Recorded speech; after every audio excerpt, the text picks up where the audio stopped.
నల్లకలువ part 5.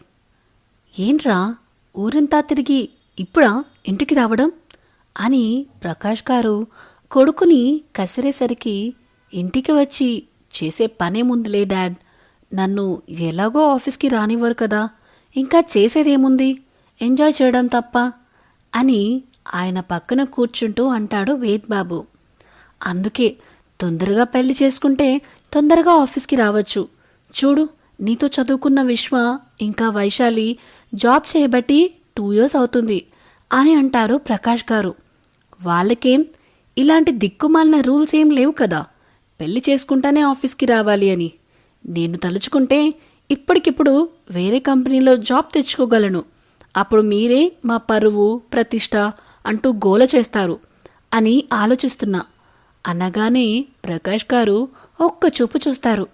ఆ చూపుకి silent అయ్యి, అయినా డాడీ, తాతయ్య వీళ్ళమ్మ అలా ఎందుకు రాశాడు ఇప్పుడే పెళ్లి చేసుకోవాలి అని అడుగుతాడు వేద్. ఏమో వేద్, నేను కూడా చాలాసార్లు అడిగాను, కానీ ఆయన చెప్పలేదు.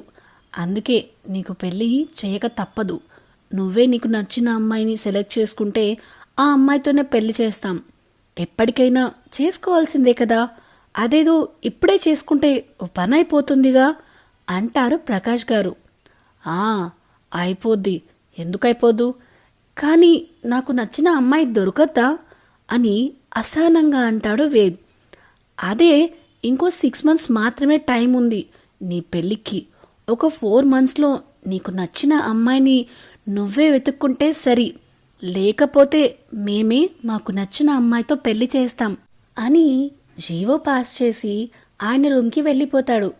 చెప్పేవాళ్ళు ఎన్నైనా చెప్తారు, అక్కడ చేసుకోవాల్సింది నేను, కాపురం చేయాల్సింది నేను, నచ్చాల్సింది నాకు, ఈ విషయంలో తగ్గేదేలే అని పుష్ప టైప్లో అనుకుని తన రూమ్లోకి వెళ్ళి పడుకుంటూ, మార్నింగ్ మాత్రం ఆ కల రాకుండా చూడు దేవుడా అని మొక్కుకొని పడుకుంటాడు.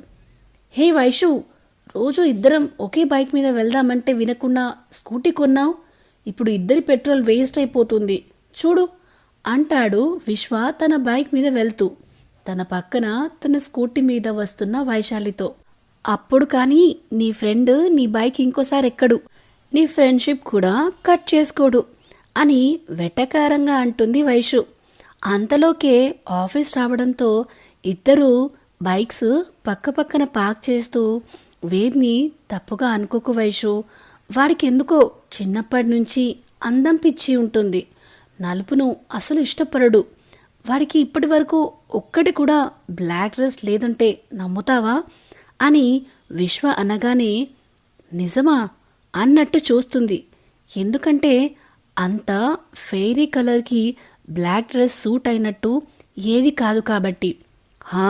అవును, వాడి హెయిర్ కూడా పూర్తిగా బ్లాక్గా ఉంచుకోకుండా ఏదో ఒక కలర్ డై వేస్తూనే ఉంటాడు, అది వాడికి ఒక ఫోబియా లాగా మారిందనుకో అని వేద్ను ఎక్కడ తప్పుగా అర్థం చేసుకుంటుందో అని చెప్తాడు విశ్వ. అయినా కానీ ఒక అమ్మాయితో అలా మాట్లాడచ్చా? నువ్వు చూడు ఎలా మాట్లాడుతున్నావో, నీకు నీ ఫ్రెండ్కి నక్కకి నాగలోకంకి ఉన్నంత తేడా ఉంది అని అంటూ ఆఫీస్కి వెళ్తారు ఇద్దరు. విశ్వని చూసి అందరూ అమ్మాయిలు తినేసేలా చూస్తుంటే వైషుని మాత్రం కొంచెం గౌరవంగా, కొందరు అసలు పట్టించుకోనట్టుగా కొందరు చూస్తారు. ఇవన్నీ అలవాటే అయినట్టు వాళ్ళిద్దరూ ఎవరి వర్క్లో వాళ్ళు పడతారు. అమ్మా నిహా, ఈ అబ్బాయి ఫోటో చూడు అనగానే ఎవరి ఫోటో నాన్నా అని అడుగుతూ సోమేశ్వర్ గారి పక్కన కూర్చుంటుంది. అది బేబీ, మీ డాడీ నీకోసం ఒక మంచి మ్యాచ్ తీసుకువచ్చాడు. అబ్బాయి ఫారిన్లో వెల్ సెటిల్డ్, ఒక్కడే కొడుకు, చాలా ఆస్తుంది.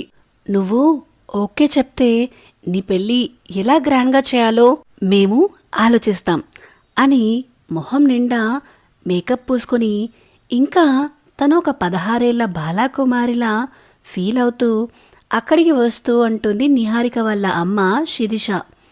మామ్, నేను మీకు ఆల్రెడీ చెప్పాను కదా, నేను ఒకరిని లవ్ చేస్తున్నాను అని, ఆయన మళ్ళీ ఇదేంటి అని అడుగుతుంది అసహనంగా.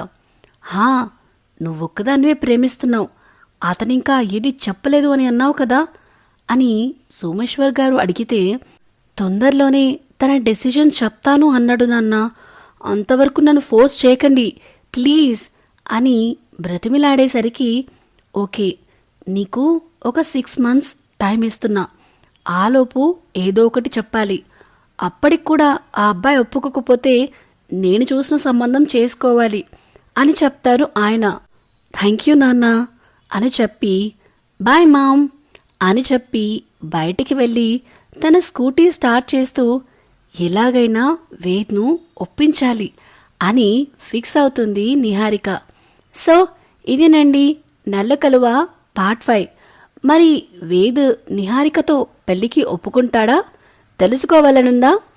అయితే వెంటనే మన channel The Novel Whisperer with వినియాని సబ్స్క్రైబ్ చేసుకోండి. సో దాట్ ఈ స్టోరీ రిలేటెడ్ కొత్త కొత్త అప్డేట్స్ అన్నీ మీకు రెగ్యులర్గా వస్తూ ఉంటాయి. ప్రస్తుతానికైతే ఈ వీడియో కనుక మీకు నచ్చినట్టయితే please like, share and comment చేయడం మాత్రం మర్చిపోకండి. Thank you, bye.